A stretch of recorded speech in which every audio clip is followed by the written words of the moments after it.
She had counted on the storm to hide her, and now the storm was going to kill her. Adeline Frey stumbled through snow past her knees, with no coat and one shoe gone, the wind driving so hard she could not tell up the pass from down it. And behind her, somewhere in the roaring white, she thought she could still hear Merrick shouting her name. The way he shouted it, low and certain, the voice of a man who had never once believed she would truly run. Her split lip had frozen. Her hands had stopped hurting, which she dimly knew was worse than hurting.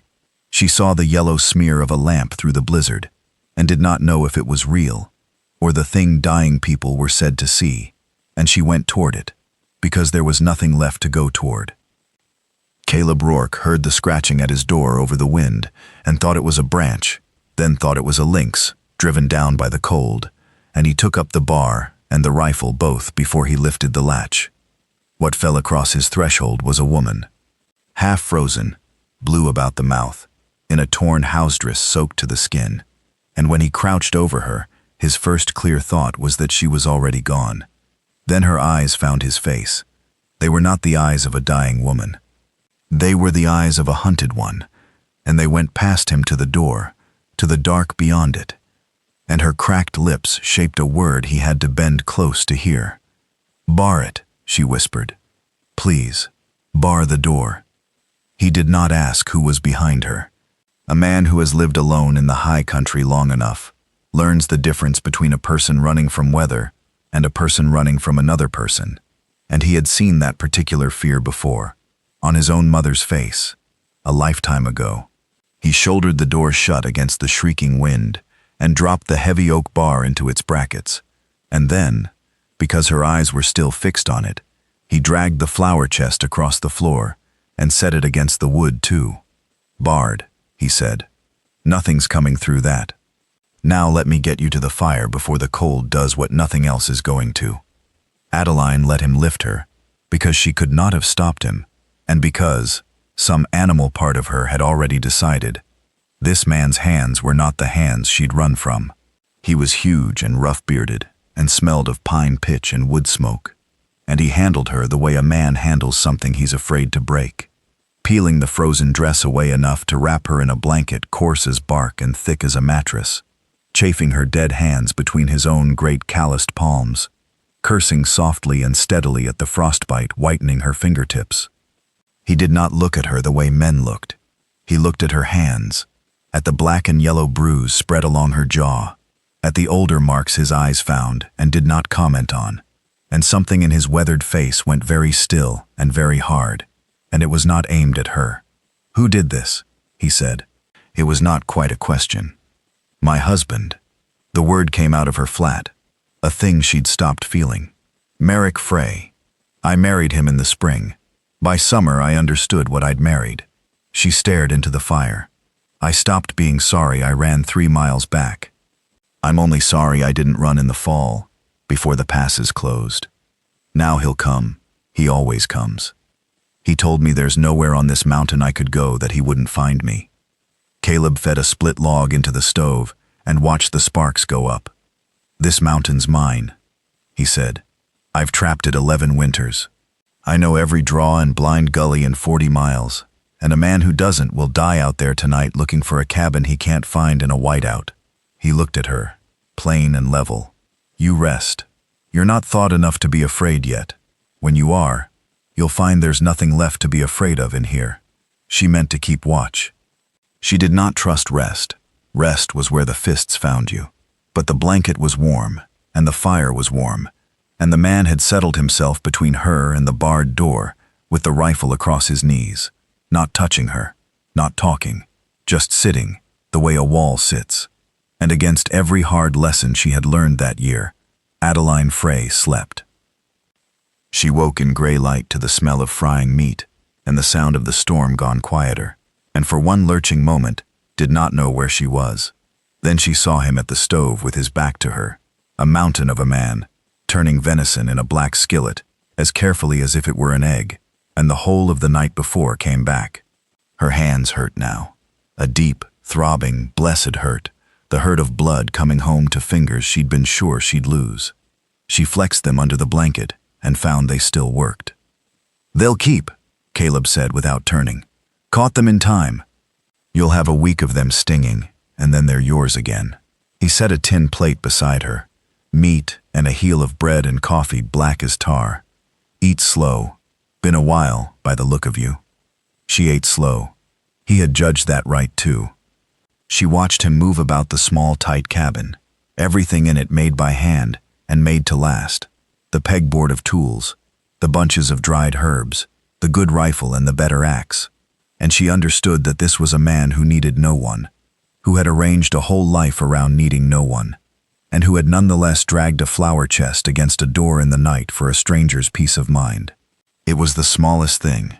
It was the kindest thing anyone had done for her in longer than she could remember, and to her horror, she felt tears come, and she turned her face so he wouldn't see. He saw. He did not make anything of it, only refilled her coffee and said, "Storm'll blow 2 more days. Pass won't be broke for a week past that.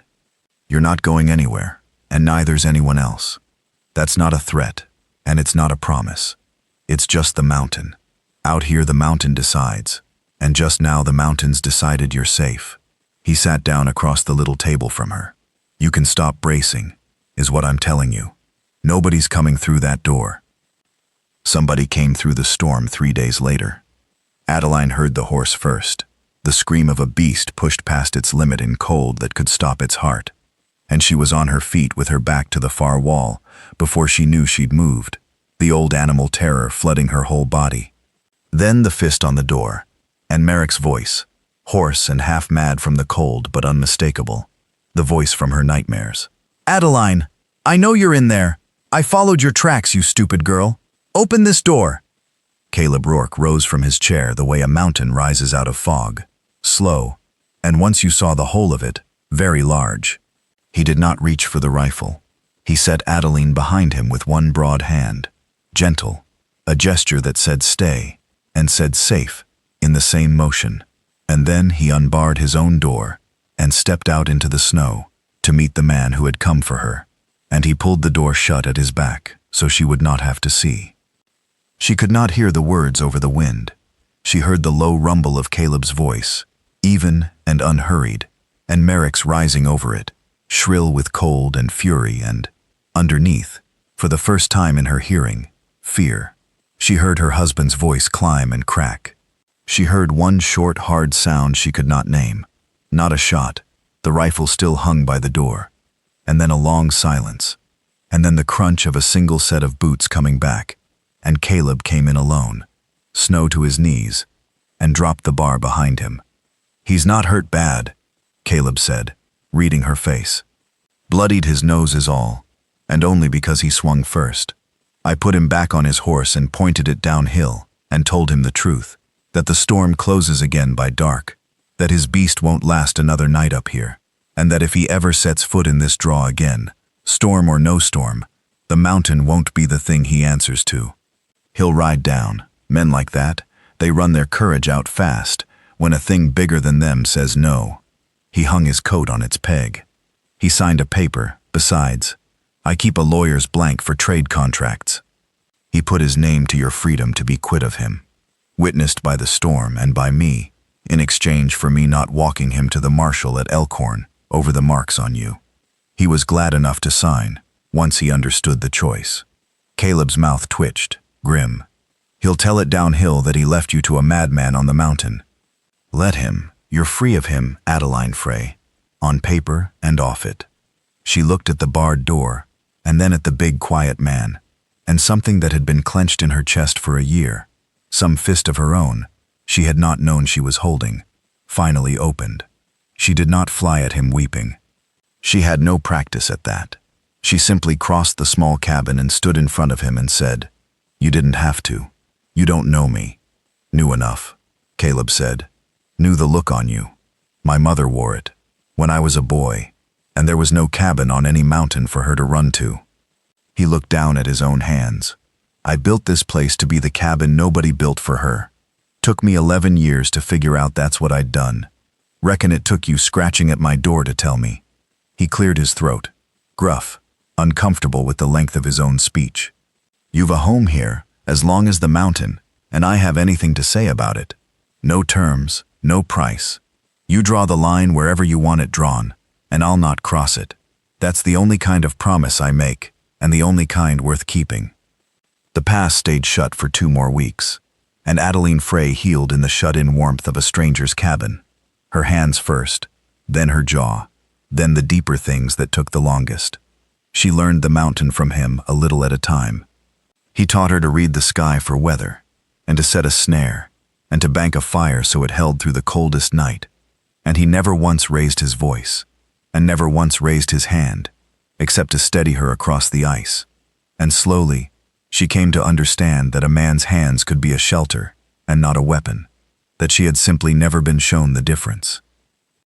There was an evening, deep in that shut-in month, when she dropped a crock and it shattered on the hearthstones. And before she could think, she had thrown up both arms over her face and gone into the corner, small, waiting for the blow that any broken thing had always brought. Caleb did not move toward her. He crouched down slow where he stood, making himself smaller, keeping his hands open on his knees where she could see them, and he said, very quiet, "It's a crock.